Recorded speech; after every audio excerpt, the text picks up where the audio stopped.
আমি হিসাব ব্যাংকে জব করি।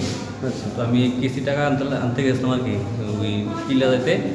তো আনতে গেছে, তো আমি কিস্তি টাকা নিয়ে আইতাছি। তো আইটার সময় রাস্তার মধ্যে কয়েকটা ছেলে ফ্যাক্টরি দাঁড়িয়ে আছে। তারপর ওনার ড্রিঙ্কস টিঙ্কস করে অনেক কিছু করে খুব মানে অবস্থা খারাপ।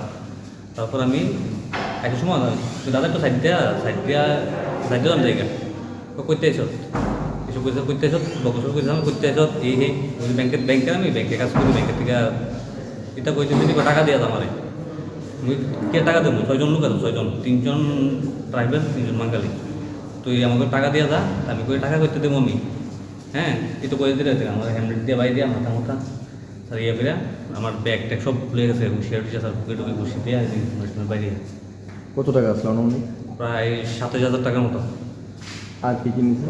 আমার ব্যাংকের অনেক ডকুমেন্ট আছে স্যার, প্রচুর ডকুমেন্ট ব্যাংকের, প্রায় 1-1.5 মাসের ডকুমেন্ট, সব ডকুমেন্ট আমার নেই ডকুমেন্টস। হ্যাঁ, ব্যাগে আছে সব, ব্যাগে আছে সব। মোবাইল টোবাইল নিছে? না মোবাইল নিচ্ছে না। কারাগার আসছিল তোর না স্যার, আমি তো এদিকে কানেকশন আমার না স্যার, আমার একটা স্টাফ নাই, আমি তার লেগে আমি গেছি স্যার। আমি তো অন্ধকার তো স্যার, 7টা বাজে ওই সময়।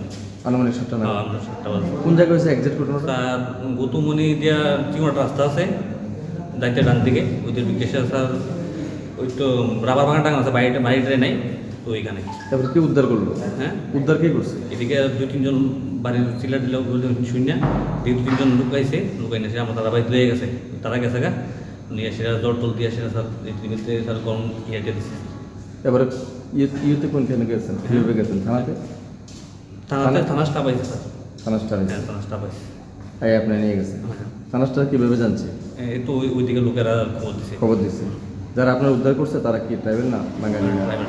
ট্রাইবেলই আসতো না?